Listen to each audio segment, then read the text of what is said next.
नमस्कार। आज हम एक बहुत ही दिलचस्प किताब पर गहराई से बात करने वाले हैं। मिहाई चिक्सेंटमिहाई की फ्लो, इष्टतम अनुभव का मनोविज्ञान। जी नमस्कार। हाँ, ये किताब वाकई कमाल की है। इसका जो मूल आइडिया है कि असली खुशी या संतुष्टि तब मिलती है जब हम किसी काम में बिल्कुल डूब जाते हैं, ये मुझे बहुत आकर्षक लगा। बिल्कुल। और ये सिर्फ कोई फिलॉसफी नहीं है, ये पॉजिटिव साइकोलॉजी की अहम किताबों में गिनी जाती है। लेखक का मुख्य तर्क यही है कि भाई खुशी कोई बाहरी चीज नहीं है जो हमें मिलती है, बल्कि ये हमारे अंदर की एक खास मानसिक अवस्था है, जिसे वो फ्लो कहते हैं। फ्लो सुनने में थोड़ा रहस्यमयी सा लगता है। ये है क्या असल में? ये अवस्था होती कैसी है? हाँ देखिए, रहस्यमयी नहीं, बस थोड़ी गहरी है। फ्लो वो स्थिति है जब आप किसी काम में पूरी तरह से मगन है, एकदम एकाग्र। आपको पता ही नहीं चलता वक्त कैसे बीत गया, आसपास क्या हो रहा है उसकी भी सुध नहीं रहती। अच्छा। और काम वो बोझ जैसा नहीं लगता। उसमें एक एक स्वाभाविक आनंद आने लगता है, जैसे आप और आपका काम बिल्कुल एक हो गए हों। हम्म। मुझे लगता है कई लोग ऐसे महसूस करते होंगे, शायद खेलते वक्त या कोई पेंटिंग बनाते हुए या फिर कोई मुश्किल कोड लिखते हुए। हाँ, बिल्कुल। किसी भी ऐसी गतिविधि में जिसमें आप पूरी तरह इन्वॉल्व हो जाएं। लेकिन किताब ये भी बताती है कि इस अवस्था तक पहुंचने के कुछ खास तत्व हैं, कुछ शर्तें हैं। शर्तें? अच्छा। जी। सबसे पहली बात, आपके सामने लक्ष्य बिल्कुल साफ होना चाहिए। आपको पता हो कि क्या करना है, अगला कदम क्या है। दूसरा, आपको तुरंत पता चलना चाहिए कि आप कैसा कर रहे हैं, मतलब इंस्टेंट फीडबैक। ठीक है। और शायद सबसे जरूरी, आपकी चुनौती और आपकी काबिलियत, आपकी स्किल्स, इनके बीच एक सही तालमेल, एक संतुलन होना चाहिए। ये संतुलन वाली बात बहुत दिलचस्प है। मतलब काम न ज्यादा आसान हो न ज्यादा मुश्किल। एग्जैक्टली, बिल्कुल सही। अगर काम बहुत ही आसान है आपकी क्षमता के हिसाब से, तो क्या होगा? बोरियत होगी। हाँ। और अगर बहुत ज्यादा मुश्किल है आपकी क्षमता से कहीं ज्यादा, तो फिर तो चिंता होगी, तनाव होगा, शायद छोड़ देने का मन करेगा। सही।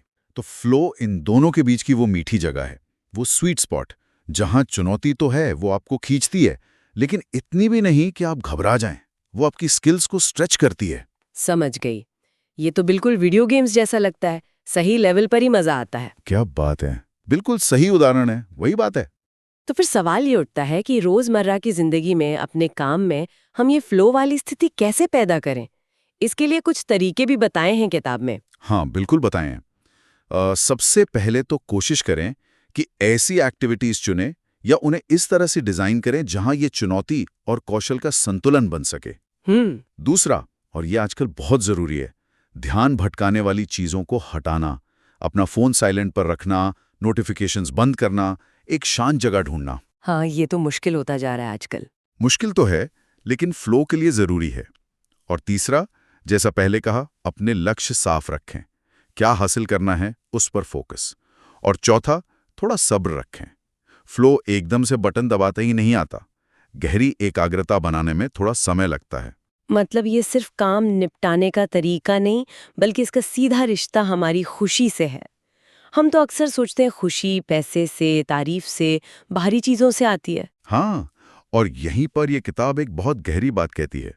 चिक्सेंटमिहाई का मानना है कि बाहरी इनामों पर टिकी खुशी वो आती जाती रहती है, वो टिकाऊ नहीं है।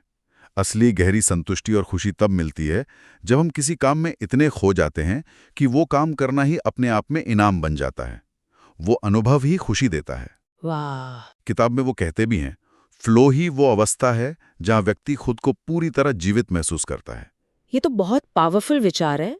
पर मैंने सुना है कुछ लोगों को ये किताब थोड़ी मुश्किल लगती है पढ़ने में, थोड़ी अकादमिक। हाँ, ये बात कुछ हद तक सही है। ये कोई मतलब फटाफट पढ़ी जाने वाली सेल्फ हेल्प गाइड नहीं है। इसमें रिसर्च है, मनोविज्ञान के सिद्धांत हैं, तो थोड़ा ध्यान और समय तो मांगती है ये किताब। लेकिन जो लोग वाकई समझना चाहते हैं कि हमारा मन कैसे काम करता है, रचनात्मकता कैसे बढ़ती है और असली खुशी का स्रोत क्या है, उनके लिए तो ये एक खजाना है। निचोड़ यही है कि जिंदगी के सबसे बेहतरीन पल वो अक्सर तब नहीं आते जब हम आराम कर रहे होते हैं, बल्कि तब आते हैं जब हम अपनी पूरी क्षमता से, स्वेच्छा से किसी मुश्किल काम में जुटे होते हैं। तो कुल मिलाकर इस चर्चा का सार ये निकलता है कि सच्ची खुशी शायद कहीं बाहर नहीं, बल्कि हमारे अंदर ही है। उस काम में पूरी तरह डूब जाने में जिसमें हम खुद को भी भूल जाएं। बिल्कुल।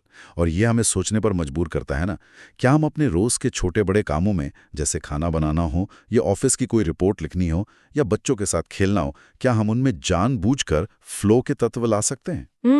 ये सोचने वाली बात है। अगर हम उनमें भी स्पष्ट लक्ष्य तय करें, चुनौती को अपने कौशल के हिसाब से एडजस्ट करें और पूरी एकाग्रता से करें, तो क्या वो साधारण काम भी गहरे आनंद का जरिया बन सकते हैं? शायद यही असली खोज है।